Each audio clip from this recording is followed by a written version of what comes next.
In today's show, I'm delighted to be joined by Joe Moffett.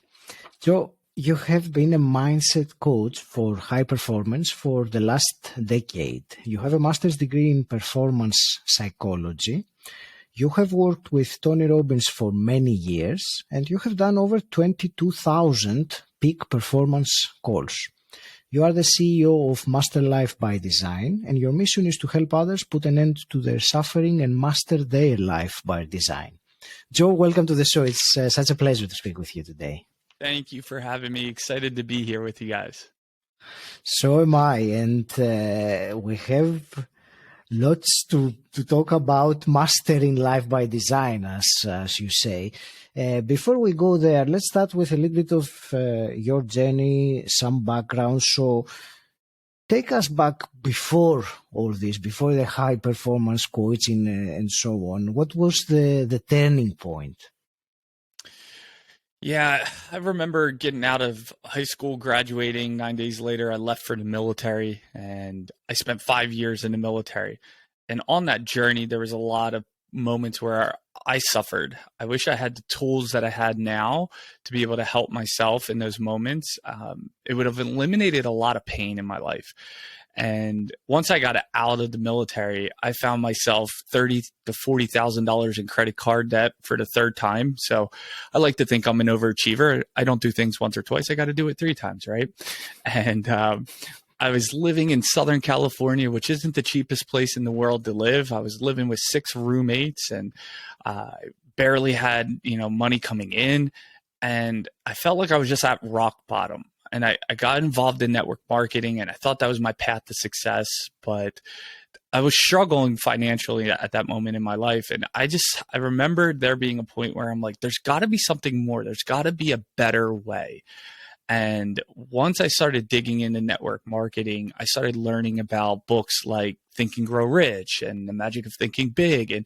And that's where this hunger, this thirst for knowledge started to consume me. And I think it was at that moment that I realized I found what I was looking for, but I knew I was at the beginning or the starting line of a long journey. That's great. There is a question that comes to mind because you mentioned going to the Marines for a few years. I think you said 5 years, if I understood correctly. So over there, I can only imagine, I haven't gone any training of that kind, but I can imagine the kind of discipline that you acquired, those lessons that you learn in life to be able to handle tough situations, not only external situations, but mainly the internal battles. Yes. So that discipline, what I understand from your answer is that even though you got all that, still that was not enough to take you to the level of life that you wanted. So what was missing there that you found later on? You mentioned already knowledge. Was knowledge the missing link in that? Knowledge was a component, but the biggest one was mentorship. See, it's great to get the knowledge from the books. Anyone can read a book. Anyone can listen to an audiobook. But what made the difference was actually seeing mentors who read the same books as me, but actually applying it. They were living it. And there's a difference between knowing and understanding versus actually doing, and then you really have an understanding. See, you when you do something, I like to say the best teacher in life is life itself. Right. And so the mentors that I had, not only did they read the books, they were actually walking it out and living it and doing it and practicing it. And that's what opened my eyes and gave me the example. See, I have 2 kids, 4 years old and 2 years old, and I could tell them anything all day long. But what they're actually going to do is what I do. They're going to model me. And so what changed the game was seeing those people who had the success that I wanted and modeling them just like a child to a parent. So that was a big game changer for me. Thank you. You reminded me of that phrase, to know and not to do is really not to know. And it's a trap, I think. Correct me if you feel differently, but I think it is a trap that many fall to, especially people in personal development or self-growth space. they tend to keep on acquiring more and more knowledge, and that feels good. It feels great to learn new things. You get your dopamine. You feel like, wow, now I know this. And then, unless it's put into action, and not most of the times, or many times anyway, it's not put into action, you need the next one. So you get the next book or the next seminar trying to find what is the piece of knowledge that is missing, rather than piece of implementation. And there's what you just said is so powerful too, because in this statement, and I'm not saying this about you, but for people who think this way, in that statement, there's actually a limitation. They think they're actually missing something. So they hold a belief that they're actually missing something and that they got to go seek it and find it. And what if that wasn't true? What if actually all the resources you had within you right now, and it's kind of like a line from Tony Robbins, all the resources within you right now were enough to get you going to where you needed to go? It wasn't a missing piece, or it wasn't a missing book or anything like that. You already had the knowledge to take that first step. Most people, they hold that belief that I must be missing something. So let me keep learning and growing. And then once I get it, whatever that magical thing I'm seeking for is, then I can be able to take action. And usually that never happens, because they're always projecting that there's something missing, and that holds them back in itself. That's great. Thank you for sharing that. So if we assume that there's nothing missing, that everything that we need, all the resources we need are within us, then what do you think is the main reason for stopping us tapping into that abundant knowledge and ability that we have, and we then seek for other things? Yeah, that's a great question. I really believe a lot of what stops us is the stories and the limiting beliefs that we hold in our mind that really prevent us from moving forward, right? For example, what we just shared, if you have a belief that you're always missing something, you're always going to go seeking. And if you can't go left and right at the same time, so you have to pick one path. So you can either seek or you could go take action. And most people, because of the belief that there's something missing, they continue on the path of seeking, while the people who don't even read the books, they're on the path to taking action, and life teaches them, and they get far better results in life than the ones that are seeking.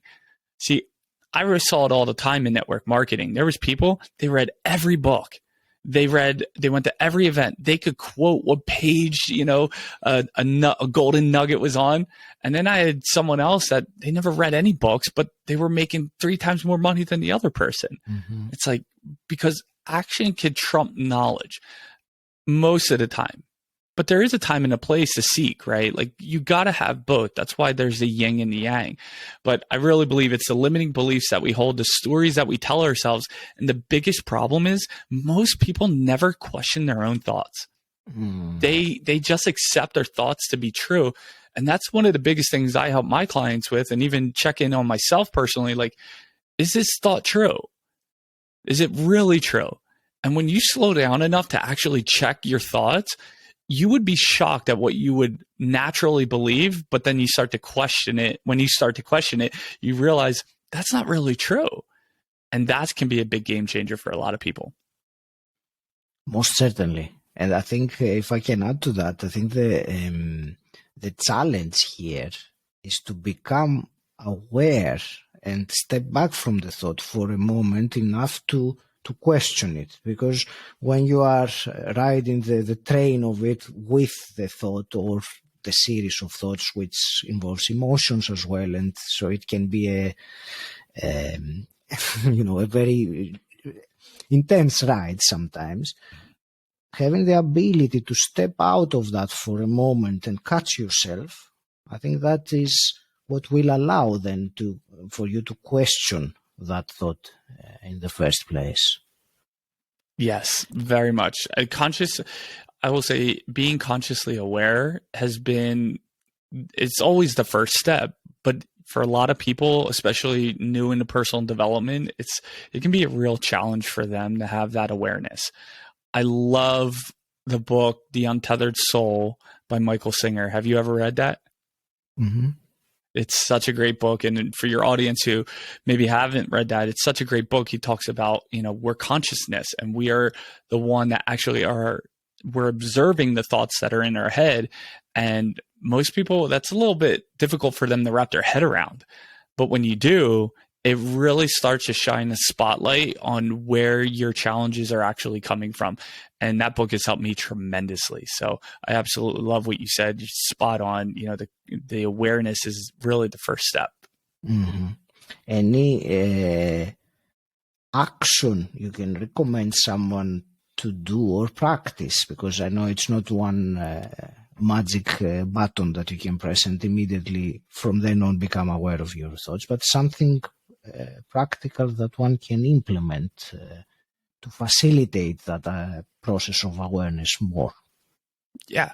Sometimes simplicity is the best tool, right? And so what I like to have clients do is really set an alarm for every hour on the hour for about 3 to 4 hours for 3 days in a row. And just put a label like, check in on your thoughts. What are you thinking? And it really starts to create the habit, or at least creating the underlying pattern for that habit to be created, for them to really check in and say, what am I really thinking about? Because when you can stop and really be aware of your thoughts, that's when change, or the beginning of change, can take place. That's the birth of it. That's brilliant. Thank you. I will also second that. As a practice, I've been doing it myself, not every hour, but now that you say that, sometimes I'm tempted to, it's just, sometimes it can be distracting, but twice a day, and sometimes I'm surprised at the state that I find myself at that moment, doing stuff and my mind being 1,000 miles away, probably with the present or where I am, and that alarm clock, sometimes it kind of wakes me up in a metaphorical way. I'm awake, but brings me back to here, to where I am at that time. So it's a great practice to do. Thank you for the reminder. Yep. Joe, there was something else I wanted to ask you. I was reading your story, and there was something you said there, that when you started working on yourself, your own personal development journey, you spent, apart from the time and the money, which obviously it's part of it, but what caught my attention was a phrase that you used, that you sacrificed who you were for who you were becoming. So that's something I would like you to explain that, or give me more of your thoughts on this, because I believe it's really important, and it's also a very beautiful way to describe it, because we are very certain of where we are, who we are, but the person that we're becoming, it's... So anyway, I will not confuse myself as well by trying to explain it more. I think you got my questions. I will let you explain. Yeah, no, there's so many paths we can go down, and we could talk, on a spiritual journey or not. But to keep it simple, I had to really get clear on, like, who am I? What do I stand for? Right? Where am I now? And in that process, that can be painful. Because a lot of us on our journey, or at least at the beginning, we don't want to admit, like, we're broke, we're emotionally weak, or we're just not where we want to be financially. And that can be a tough pill to swallow for a lot of people, but it's absolutely necessary to know where you are, because as you start to continue on your journey and progress, it's a great way to look back and measure yourself for how far you've actually came. Without it, you're kind of like Moses in the desert, just wandering, right? And so that's really important to understand who you are in this moment. But what I actually did was I took time to really get clear on, there's usually people make up different categories, but 7 categories of life, right? Like financial, emotional, family, things like that, physical body. And I started to say, who do I want to become? And I started to get clear on that. I started writing everything down in each category, who I wanted to be, what I wanted that to look like. And then I got really clear on the person that I was becoming. What were their values? Because your beliefs drive you. They're the vehicle that help guide you, but your values too are what help you make a decision, right? So, for example, my wife and I, we have our family values and personal values, and health is one of our top values. So whenever we have a situation where, say, she wants to order supplements and she's like, hey, babe, I want to get these supplements for us. It's $700. I don't even question the money, not because I have it, but because it's my number one value. And I say, buy it, because that's what we value most in our life. And so as I started my journey by identifying who I was becoming, the values that I was going to live by, that was the beliefs and the values were kind of like the guiding posts for who I was becoming. And that's, as I walked my path, those two were the guiding paths. So if I was stepping out of integrity, or in situations where I would do something out of integrity, but since integrity was part of my value, I started to make different decisions and yielding different results. And those two things were one of the best things that I've ever done, or the best decisions I've ever done. And I'm still on that journey. And to be honest, if you're listening, you're probably going to screw up. You're probably going to fail. You're probably going to mess up. And that's part of the process. And that's the only way it's supposed to happen, because that's the way you learn. And then you got to get yourself back on the path there. So that was kind of my journey on that. And it was extremely helpful, but I had to take the time to slow down, write all this out, get clear, and the rest is history. Mm-hmm. Let me ask you a bit more about this, and specifically the term sacrifice. That is, you sacrifice who you were for who you were becoming. Can you give me an example of something that you personally sacrificed from your old self in order to become the new? Oh, yeah. I mean, first and foremost, I love music, right? I think it's the energy that stirs the heart. And I stopped listening to music and started listening to podcasts like yours, right? I started listening to people who had what I wanted to have in life. And I had to make that sacrifice. So there was a long time I didn't listen to music. The other thing was, as I shared earlier, I was $30,000, $40,000 in credit card debt. I was broke. I was single, in and out of relationships, running patterns. And I realized one day I want to get married. I want to have kids. I got to grow up and stop being Peter Pan, right? And and part of that is having your financial situation right. And so I literally, for about 2 years, I had to say no to going out on Friday, Saturday nights as a single guy in downtown San Diego, California. I had to say no. When my friends would go snowboarding, it was no. When they went out to dinner, I had to say no. Why? Because I valued having a high economic, as I'm a high economic, but I valued having my finances together and having money in the bank versus being broke. And so for 2 years, I sacrificed. I said no to a lot of things, and all the money I would have spent actually went towards paying off that debt. And eventually I got out of debt and started putting some money in the bank. And when I met my wife, I felt confident in who I was becoming and who I was at that point, in that stage. And I think that kind of helped me land her. So I'm blessed that way. Thank you. That's a great example, or examples, and quite relatable. So thank you for sharing that. There's also one other thing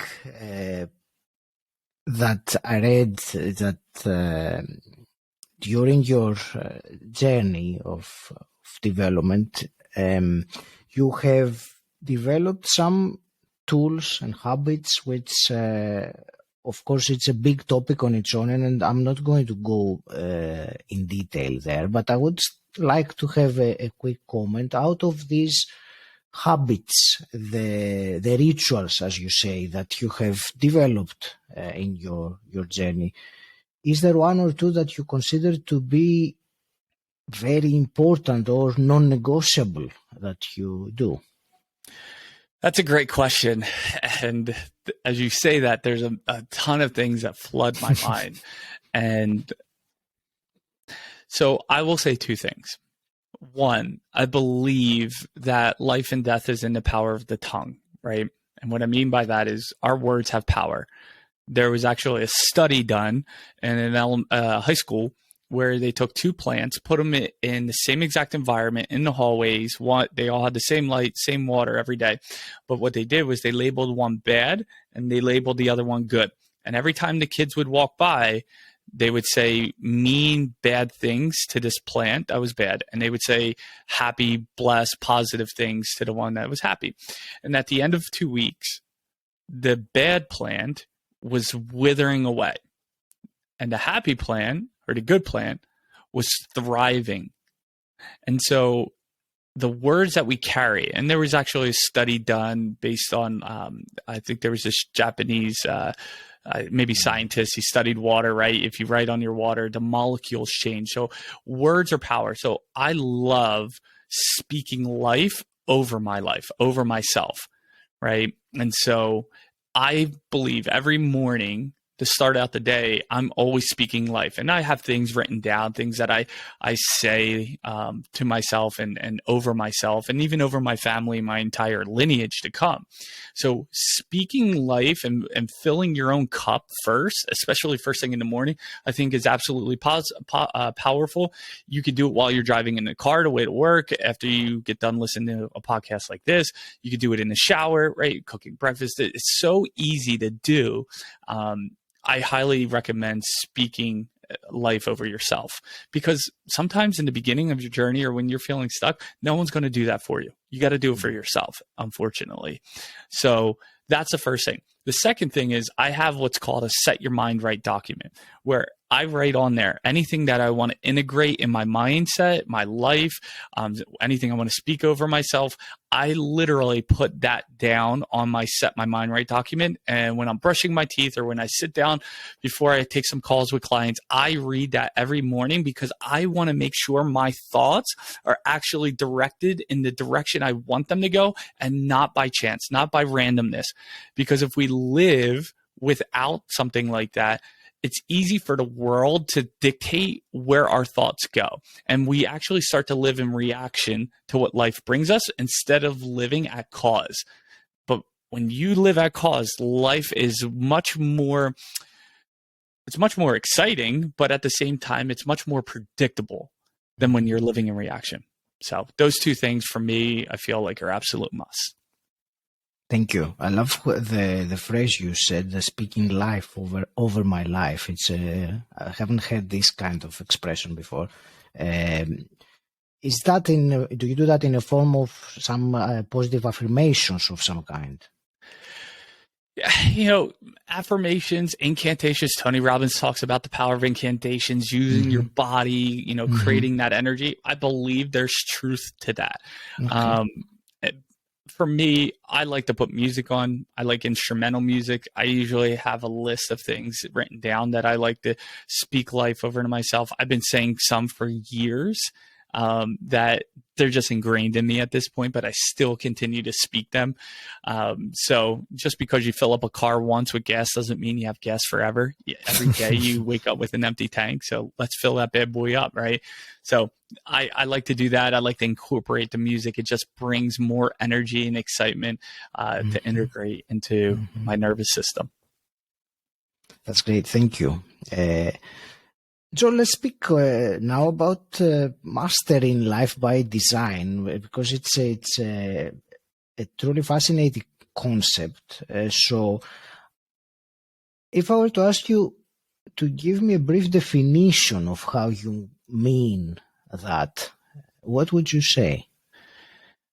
Master Life by Design is really about consciously creating the life that you want, life on your terms, not by what people say you should do, your friends, your family, society, because we get so caught up in this social conditioning of life, of what we think, right? Nowadays, if you don't have a very expensive car and a penthouse suite at the top and you're flying privately in jets, like you're no one. And that's just not true, because not everyone has that desire. Right? If you want, Master Life by Design is really about saying, what do you want in life? And let's be intentional. Let's live at cause in creating that. And because if you're not happy, if you're not fulfilled, no amount of money is going to do that for you. Now, money makes life a lot easier, but you're truly not fulfilled. And I can't tell you how many multi-millionaires I've coached. They have all the money in the world. Money is not a problem at all in their life. It flows abundantly. They're unfulfilled. They're miserable.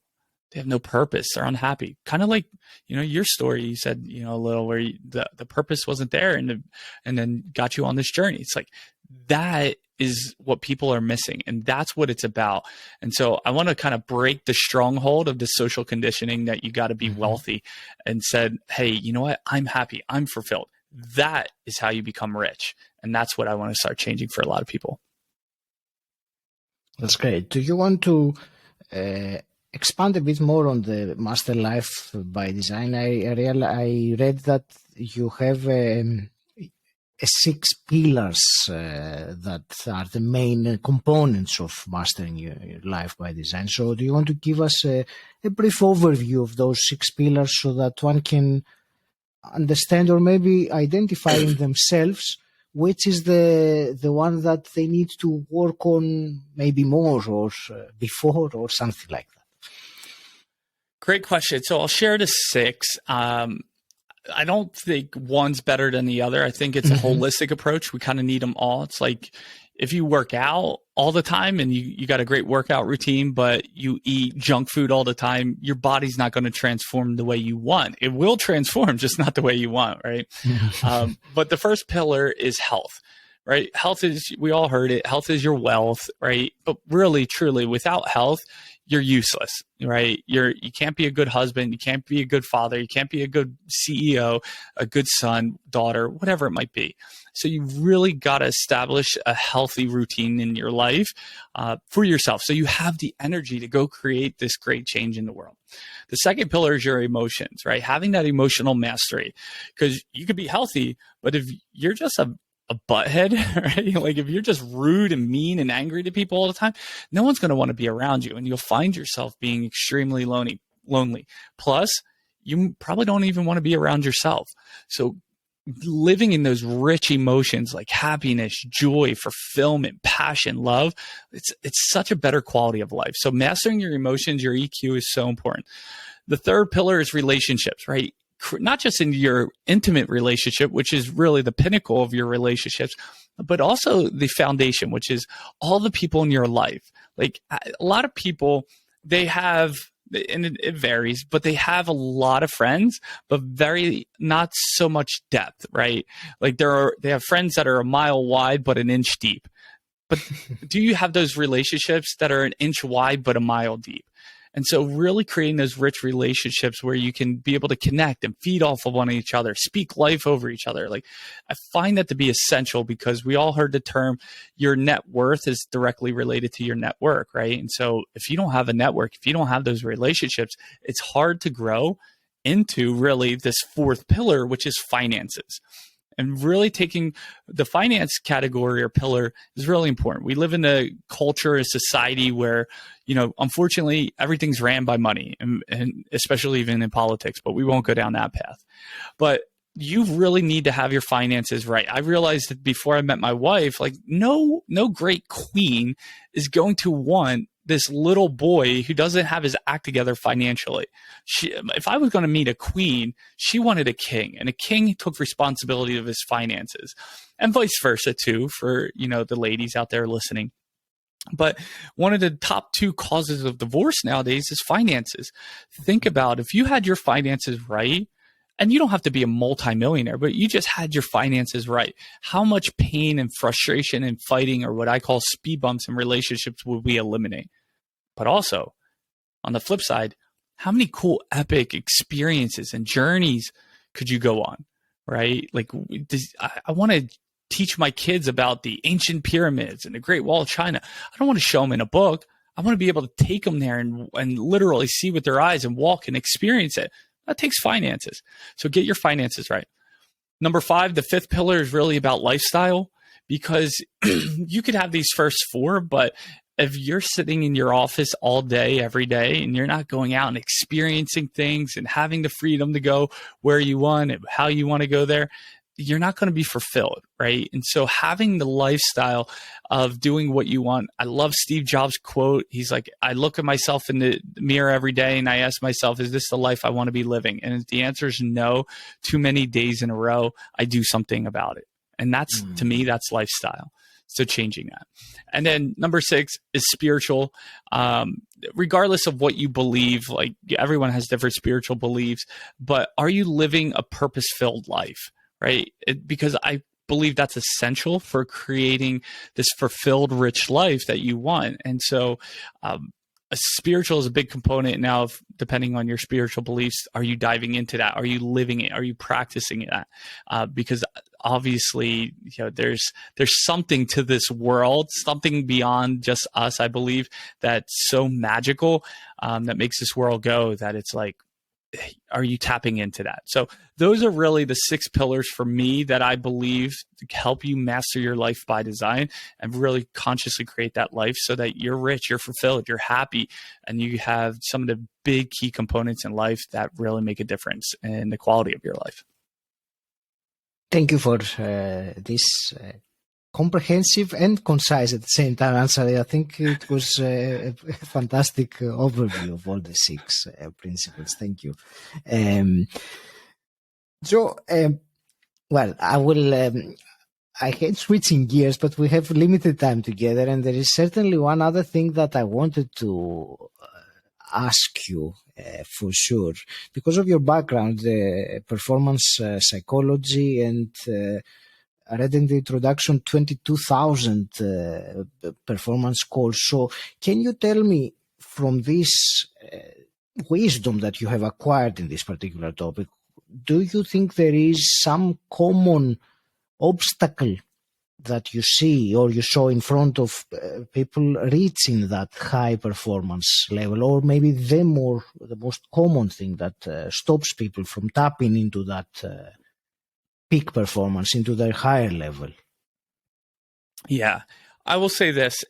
After doing so many calls with people, you start to see the patterns that people run. Mm-hmm. And to be honest, the one that stands out the most is fear. We all experience fear. We may not all show the fear, because some of us are really good at masking it and hiding it, but we all experience it. And the fear is really what holds people back. And in those moments, I think what happens truly is they get so conditioned or associated. They get so involved and wrapped up in the fear that it prevents them from making a decision or taking the action, because they're so afraid of what could go wrong. And they very rarely look at what could go right. And one of the things I love to do for myself personally and with clients is start looking at shifting their focus to what could go right. Doesn't mean that we stick our head in the sand like an ostrich and just say there's no fear, there's no fear. It's here's what's going to go right, and how do I mitigate the downside, right? And kind of setting those boundaries. So fear is the biggest thing that I see that stops people from going to that next level. And if there was a 1A, I would say it's lack of action, as we talked about earlier, right? It's like you can learn all this stuff, but if you don't do this stuff, then it's all worthless. It's all pointless. So fear is number 1. Taking action on it is 1A. I like 1A, not 2. It's 1A. Sorry, I gave you 2. That's good. I like it, the way you said it. So based on what we've discussed today, if you were to give to the listener right now something actionable, some action point, something they can implement right now or tomorrow morning to, to make a step to improve, what would you say? I want to be careful, because there's some things, like we said, speaking life over yourself, that's great. I don't want to get people caught up in, I guess I'll say, the 1A of like listening. I would definitely say journaling. Journaling's been really powerful for me lately. Is journaling my thoughts, questioning my thoughts on that. But that's more of an interior game. And so that's not really going to help you take a step forward. So from an exterior perspective, what I would say is sit down in the beginning of the day and say, okay, what's one revenue producing activity that I need to complete before bed? Just keep it simple. Gary Keller wrote a book called The One Thing. I think it was Gary Keller, but The One Thing. And I do that with my clients. Hey, at the end of every call, I say, what's the one thing that's going to move the needle forward for you before our next call? What's the one thing for you today that would move the needle forward for you? That 80-20 rule, where you pick the one action, the 20% action that will yield you 80% of the result. And when you can string a couple days of that, a week, a month, a year of that, your life will go in a radically different direction than the path that you were on before. So keep it simple. One thing, one revenue producing activity, something that's really going to move it. I like to say, what's going to move it? A lot of people touch a lot of things throughout the day, but they don't always pick something up and move it. So what's that one thing? That's my answer. That's fantastic. Thank you. Joe, where will you direct the listeners who enjoy this conversation and want to connect with you and find out more about what you do? Yeah, you can follow me on all social platforms, Master Life by Design or the Joe Moffett. We have our YouTube channel too, where that's Master Life by Design. That's a really good spot. Or you could just go to our website, www.masterlifebydesign.com. So you can reach out to me at any of those platforms and I can respond. Thank you. I also have some quick fire questions to wrap up this conversation. And the first one I always ask is, what does personal development mean to you? It's a really good question. What comes to mind, and I'm just going to listen to my heart, my intuition here. It's about expansion. It's about growth. This continuous process of expansion, and you see it in nature all the time. Nature is either growing or it's dying, and there's no middle ground in nature. And I like to use nature as a great way to give metaphors in life, but I think expansion, personal development is about expansion and growth to me. Thank you. And hypothetically, if you could go back in time and meet your 18-year-old self, what's one piece of advice you would give him? Invest in real estate earlier. No, honestly, if we always hear this question, right? If you could go back in time with the knowledge or whatnot, but I would say at 18, I wish I knew about personal development. And so for all the parents out there listening, my invitation to you is introduce it to your children as early as possible. So it's just a way of life. They don't know anything different. And that will drastically transform their life, because you could save up for college and send them to college, but 18 years of personal development under your belt, it's like, what could be better? They're way more prepared for life. So, yeah. Thank you. And I have also one last one, actually. That's a listener question. So what would you say to someone who wants to change, wants to grow, however the environment around her peers are not very supportive of, they are more of a fixed mindset and they don't support her moving forward? It's a tough question, and I'll give you two answers here. If you have the ability to leave that environment, it seems obvious, and I know you probably love them. And if you truly love them, the best thing you can do is go out there and move away and go out and succeed. That's the best thing you can do. Now, I get it. Sometimes you can't. You have to be around that environment. So what I like to do is I surround myself in a different environment. And what I mean is I am constantly feeding my brain with the best mindset people in the world, like Tony Robbins, Napoleon Hill. Those are like, you can do that in your bedroom, right? And you can fill yourself up. And I always like to say this, if you feed your mind more than you feed your body, your life's going to go in a different direction. But what you do is after you feed yourself, you have to stand guard at the gate of your mind. You have to know and anticipate that, hey, they're going to be this way. And just because they're that way doesn't mean they're bad people. They're doing the best they can with the resources they have. Their intention is pure as they try to protect you. And I've had that happen in my own family. And If you can move, I would get out and go into another environment. If you can't, surround yourself with books, audio. When you do get out, get around people who are like you. Fill your cup as much as you can, because it's much easier to protect your mind when you're full than when you're empty. And so the more you can dive into that, the better I think you'll be. So hope that helps. Thank you. Joe, I want to thank you very much for this intriguing conversation. I absolutely loved everything we talked about, and there is lots of value there for sure, and many actionable items one can pick. So thank you very much. I want to wish you all the very best with your mission, helping others master their life by design. It is awesome. Any last parting words from you?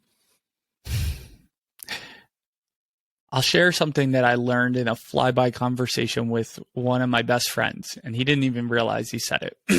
For all of you that are on the journey, or maybe you're feeling stuck, or you're looking at all these people in life that have this great life and they look like everything's amazing, especially those that just live on social media, because everyone likes to share their highlight reel. But me and my wife, we like to keep it real. So if we have a speed bump, we like to share it, but we share how we overcome it. But he said a statement that really changed the game for me, and that was this: not everybody has it going on like they say they do. And when I heard that, everyone that was on a pedestal that I looked up to became equal to me. And when they became equal, I started to play the game of life a lot differently. So realize everyone that you listen to on podcasts, as you're listening to this, us talking here, we put our pants on the same way you do. Everyone is equal. They just maybe have mastered a skill set that you haven't yet, or you actually trump them in other categories that they're not really good at. So there's always going to be someone bigger, better, stronger, richer, prettier, whatever that may be. But remember, it's always an equal playing ground. So hope that helps. Thank you.